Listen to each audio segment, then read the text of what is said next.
Second exercise किंवा second chapter start करणार आहोत. मॅट्रायसिस. मॅट्रायसिस चॅप्टर तुमच्या लास्ट इयरच्या डिटर्मिनंट चॅप्टरवर डिपेंड आहे. तुम्हाला last year determinant find out करायला होते. सो या चॅप्टरमध्ये कोणताही सम स्टार्ट करायचा कंपल्सरी तुम्हाला डिटर्मिनंट फाइंड आउट करावाच लागतो जर इनवर्सचे सम सॉल्व करायचं तर. डिटर्मिनंटसाठी स्पेशल मार्क्स आहेत या समसाठी. जेव्हा इनवर्सचं कोणतेही सम येतं ज्या त्यावेळेस डिटर्मिनंट फाइंड आउट करावं लागतं. सो 11चा डिटर्मिनंट चॅप्टर इथे खूप युजफुल होतं. ठीक आहे. आता मॅट्रायसिसचे काही टाईप्स आहेत. मी आता फर्स्ट तुम्हाला मॅट्रायसिसचे टाईप्स सांगते. त्याआधी मी तुम्हाला ऑर्डर शिकवते. ऑर्डर कशी फाइंड आउट करतो आपण मॅट्रायसिस. तो फर्स्ट आहे ऑर्डर ऑफ मॅट्रायसिस. जर जास्त असतील एकपेक्षा जास्त असेल तर त्याला मॅट्रायसिस बोलतात. एकच असेल तर त्याला बोलतात मॅट्रिक्स. एकपेक्षा जास्त असेल तर मॅट्रायसिस. मॅट्रायसिसची ऑर्डर फाइंड आउट करण्यासाठी तुम्हाला रो आणि कॉलम माहीत असतील. फर्स्ट जे हॉरिझॉन्टल असतात ते रो असतात, जे व्हर्टिकल असतात ते कॉलम असतात. ही कन्सेप्ट क्लिअर असते पाहिजे. जे हॉरिझॉन्टल लाईन्समध्ये आपण कॅल्क्युलेट करणार ते रो असणार, जे व्हर्टिकल लाईनमध्ये कॅल्क्युलेट करणार ते कॉलम असणार. कोणत्याही टाईप मॅट्रिक्सची ऑर्डर नेहमी m इंटू n फॉर्ममध्ये लिहितात. कोणत्याही मॅट्रिक्सची ऑर्डर नेहमी m इंटू n फॉर्ममध्ये लिहितात. इथे m म्हणजे नंबर ऑफ रो, n म्हणजे number of column. Number of row into number of column जेवढे येणार ते तुमचे असतात टोटल 11. तुम्हाला मल्टिप्लिकेशन पण ऑर्डर लिहायची नसते. तुम्हाला m इंटू n फॉर्ममध्ये ऑर्डर लिहायची. क्लिअर? हे समजलं?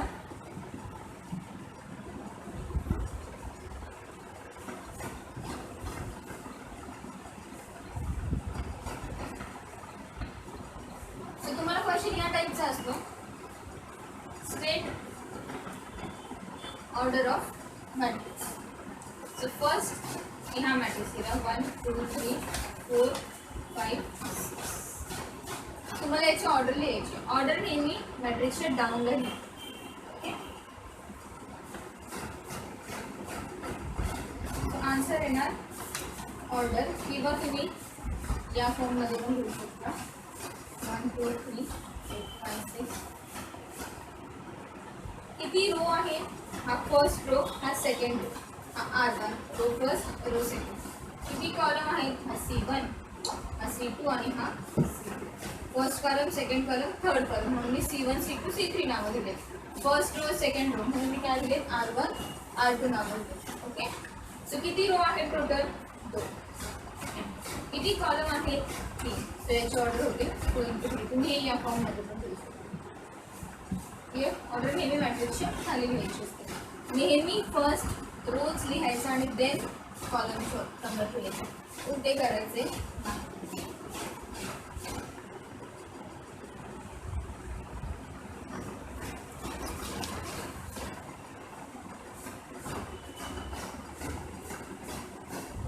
देन सेकंड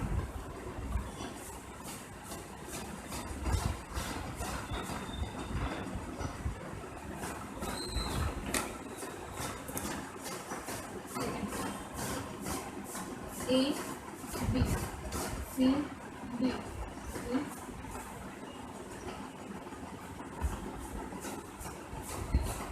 किती असणार ऑर्डर याची? किती रो आहेत? 3 रो आहेत. किती कॉलम आहेत? 3 इंटू 2 असणार ऑर्डर. यांचं मल्टिप्लिकेशन करून आन्सर लिहायचं नाही. हे फायनल आन्सर असणार. ऑर्डर 6 लिहायची नाही, ते रॉंग आहे. आता काही सम ठीक आहे आपण त्याची ऑर्डर देऊ.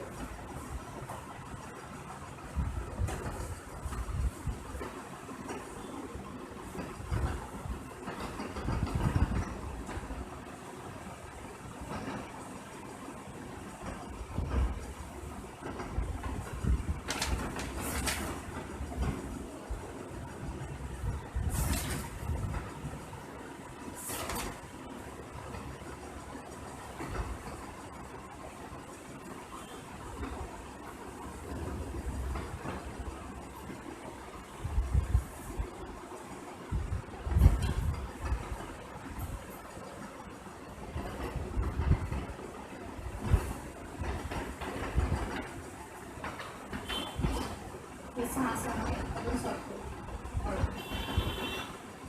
फर्स्ट सम किती रो आहेत? 1. किती कॉलम आहेत? 3. So 1 into 3. Second some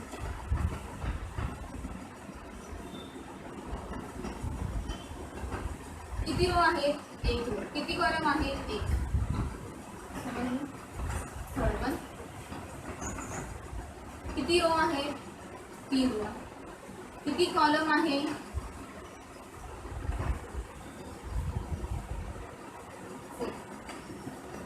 number of row हा first row, second row, third row म्हणजे 3 row. Number of column first, second, third. समजलं?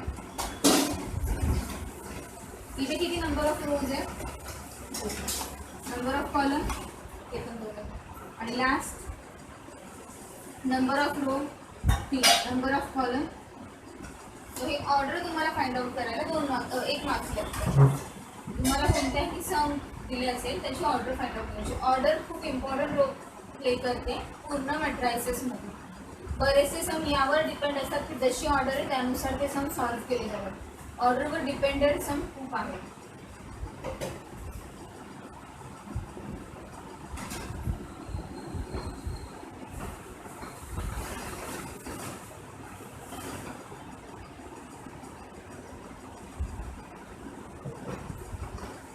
मी जे काही सांगते ते पूर्ण मॅट्रायसेस चॅप्टर सॉल्व्ह करताना खूप युजफुल आहे.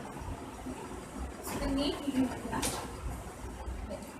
लास्ट इयर 11th स्टँडर्डला तुम्हाला डिटर्मिनंट फाइंड आउट करणार आहे.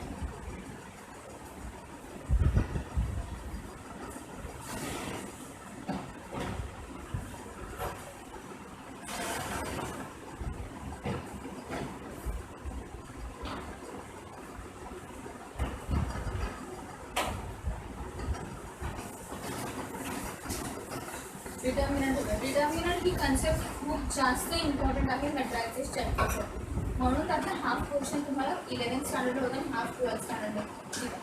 क्रेमर्स रूल इथे कुठेही यूज केला जात नाही. क्रेमर्स रूलमध्ये तुम्ही XYZच्या व्हॅल्यू फाइंड आउट करता.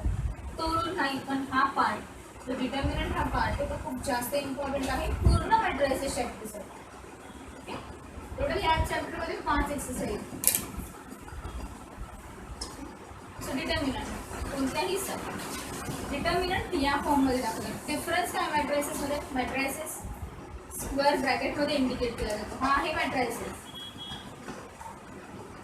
आणि जे वर्टिकल लाईन्समध्ये केले जातात इंडिकेट ते आहे डिटर्मिनंट. फरक समजला? मॅट्रायसेस आणि डिटर्मिनंटमध्ये काय फरक येते?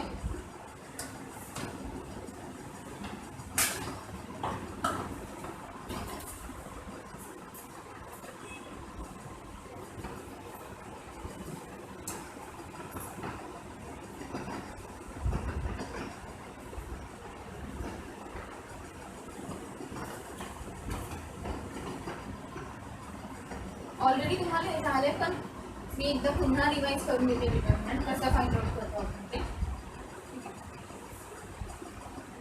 तर सपोज मी हा मॅट्रिक्स दिला आणि तुम्हाला सांगितलं find determinant of following matrices. So A determinant मला फाइंड आउट करायचं म्हणून ए पण मी कशात लिहिणार? वर्टिकल लाईनमध्ये. जे काही एलिमेंट्स आहेत ते पण एकदा प्रॅक्टिस झाली की तुम्ही डायरेक्ट सॉल्व्ह केलं तरी चालेल. जेव्हा 2 into 2 ऑर्डर, ही किती ऑर्डरचा आहे? 2 into 2 बरोबर. 2 रो आहे, 2 कॉलम आहे. जेव्हा 2 into 2 ऑर्डरचं सम असतं ही टर्म इथे मल्टिप्लाय होते, ही टर्म इथे मल्टिप्लाय होते. म्हणजे काय येणार? 1 into 6 आणि 4 into आणि दोघांच्या मध्ये कोणती साईन येते? मायनस. समजलं? क्रॉस मल्टिप्लाय करायचा आणि दोघांच्या मध्ये कोणती साईन लावायची? मायनस. 1 into 6 किती येतात? 6 मायनस 4 into 2 किती येतात? 8.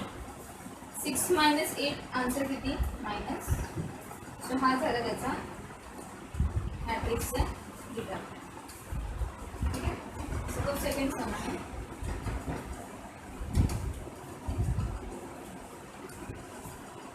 अजून एक, जेव्हा नंबर ऑफ रो आणि नंबर ऑफ कॉलम इक्वल असतात तेव्हाच फक्त डिटर्मिनंट पॉसिबल असतो, अदरवाईज डिटर्मिनंट पॉसिबल नसतो. सेकंड सम आहे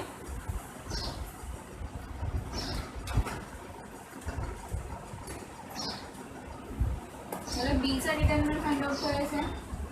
अगेन क्रॉस मल्टिप्लिकेशन, सो येणार ए इंटू बी मायनस सी इंटू येणार ए बी मायनस.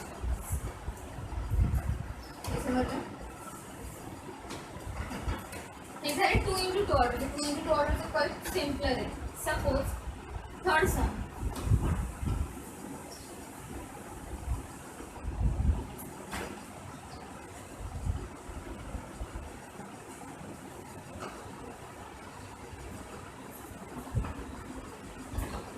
थर्ड सम दिलं, फक्त साइन चेंज केल्यात काही. तुम्हाला डिटर्मिनंट ए फाइंड आउट करायचं आहे. Is equal to 1 2 minus 4 minus 6. Same cross multiplication होणार 1 इंटू मायनस 6. नेहमी मायनस साइन आले ब्रॅकेटमध्ये जाते. 2 इंटू मायनस, ह्या दोघांमध्ये साइन कोणते असते? मायनस. 1 इंटू मायनस 6 किती होणार? मायनस 6. 2 इंटू मायनस 8 किती होणार? 2 इंटू मायनस 4 किती होणार? मायनस 6. सो हे मायनस मायनस काय होतात? प्लस. आणि तुम्हाला साइन खूप क्रिटिकली ऑब्झर्व करावं लागतं. जर तुम्ही ब्रॅकेट रॉंग टाकले किंवा ब्रॅकेट टाकलेच नाही तर कधी कधी आन्सर रॉंग होऊ शकत नाही. म्हणून नेहमी मायनस साइन आली की ब्रॅकेट टाकण्याची हॅबिट आहे. ठीक आहे, समजला हा?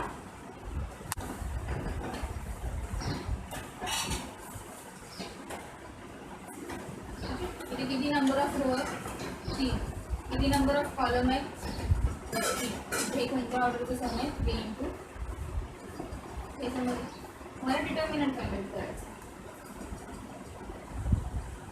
1 2 3 1 मायनस 1 0 0 0. 3 इंटू 3चा सम सॉल्व करताना मी फर्स्ट रो मधला फर्स्ट एलिमेंट घेणार, म्हणजे कोणता? 1.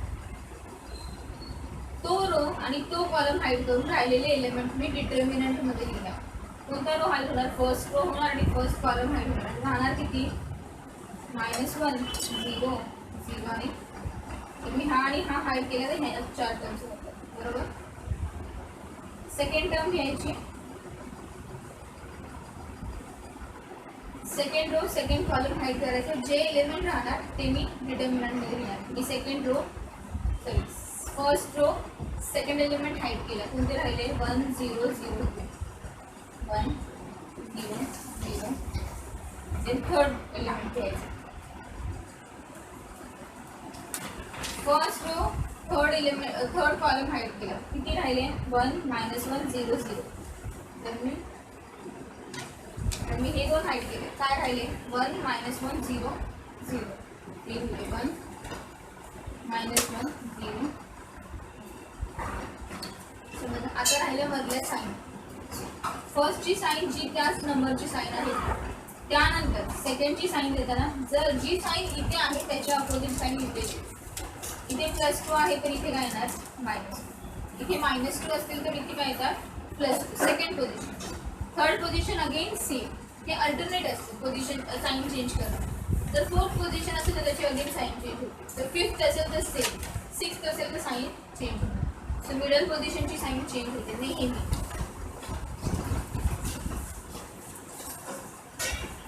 तुमचं मी आता सांगितलं तुम्हाला कसं सॉल्व करायचं. क्रॉस मल्टिप्लिकेशन करतो. 2 इंटू -1 किती होणार? -2. बरोबर. मध्ये कोणती साईन असते? मायनस. 0 into 0 minus. मी हे डायरेक्ट दाखवतो, तुम्ही सगळ्या स्टेप केल्या तर चालेल. 1 इंटू 2 इकडे मल्टिप्लाय होणार. 1 इंटू 2 2. मध्ये sign minus. 0 into 0 plus. 1 into 0 0. मध्ये sign minus. 1 into -1 again 0. Because 0 ने कशालाही मल्टिप्लाय करा, आन्सर काय येतं? 0. ठीक आहे. हे 1 आहे तर -2 -0 आन्सर किती येणार? 2 minus 0 answer 2 plus 3 तसेच 0 minus 0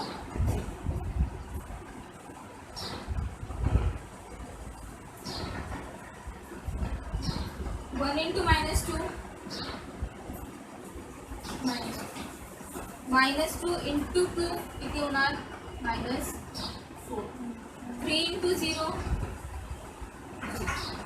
minus 2 minus 4 आन्सर होता minus 6 समजलं हे पुन्हा एकदा एक्सप्लेन करते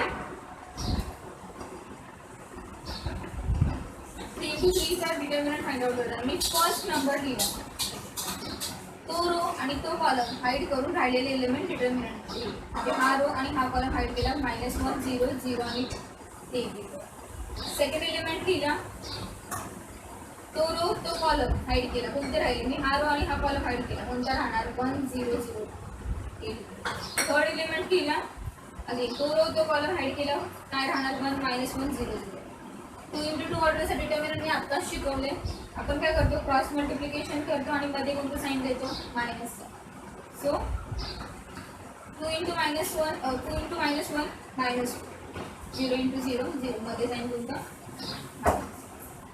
सेम टर्म इथे पण अपोजिट क्रॉस मल्टिप्लाय करायचे मध्ये मायनस आहे सेम इथे आणि मग ब्रॅकेट सॉल्व करायचं क्लियर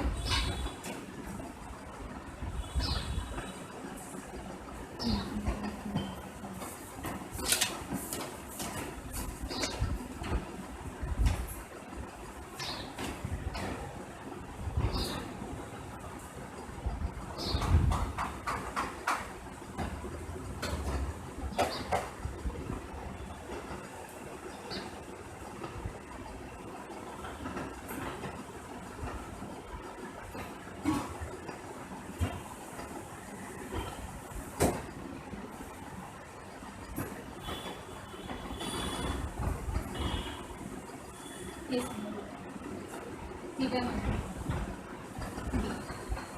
4 0 0 0 4 0 0 0 फर्स्ट एलिमेंट किती आहे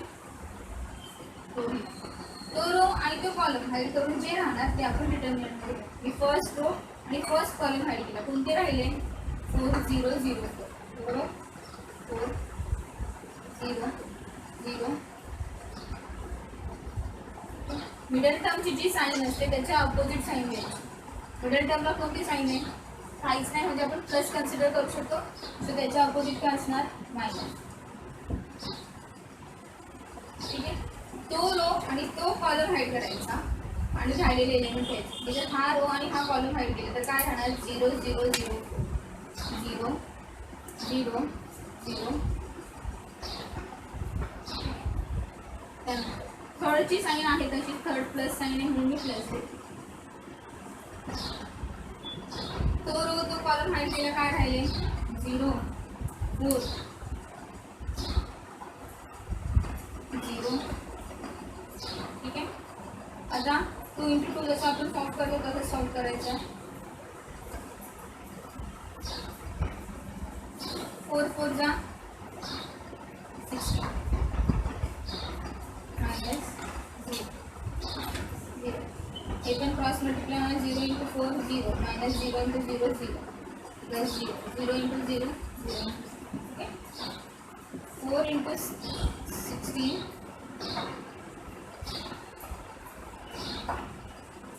0 असल्यामुळे ही पूर्ण टर्म कॅन्सल 0 असल्यामुळे ही पूर्ण टर्म कॅन्सल तर सॉल्व केलं 0 into 0 0 0 into 0 अगेन 0 0 minus 0 हे 0 येणार आणि 0 ने 0 ला मल्टिप्लाय केलं की काय येणार आन्सर 16 4 जा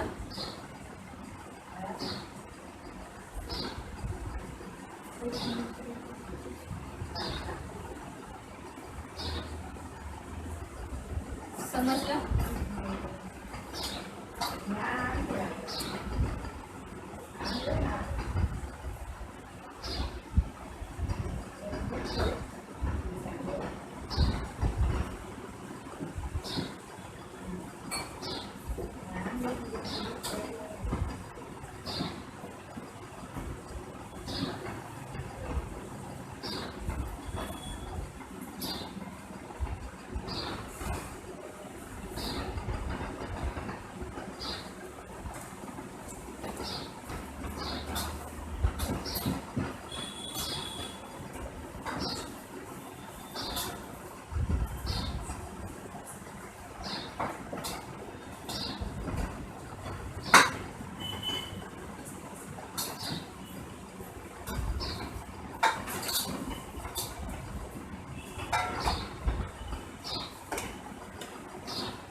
1 2 -3 0 0 0 1 2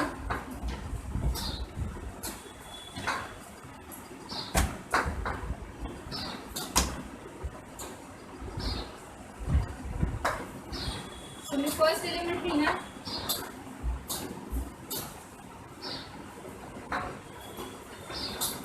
फर्स्ट एलिमेंट लिहिणार 1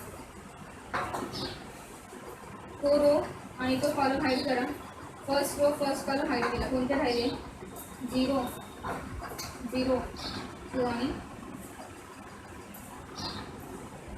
सेकंड एलिमेंट केला सेकंड किती आहे 2 +2 आहे आपण इथे काय करणार मायनस तो रो तो कॉलम हाईड करा किती राहणार first row first column hide करा किती राहणार 0 0 1 थर्ड एलिमेंट जी साइन आहे तीच साइन घ्यायची कोणती साइन आहे मायनस तर इथे काय येणार मायनस तो रो तो कॉलम हाईड करायचं काय राहिले 0 0 1 आणि एक क्लिअर झालं 1 आहे त्याचा आतमध्ये क्रमचं क्रॉस मल्टिप्लिकेशन आन्सर येणार 0 मायनस वगैरे करू मायनस अगेन याचा आन्सर येणार 0 मायनस ते करू +3 याचं पण आन्सर येणार 0 सो पूर्ण टर्म जर तुम्ही कॅल्क्युलेट केली तर त्याचा आन्सर येतो समजलं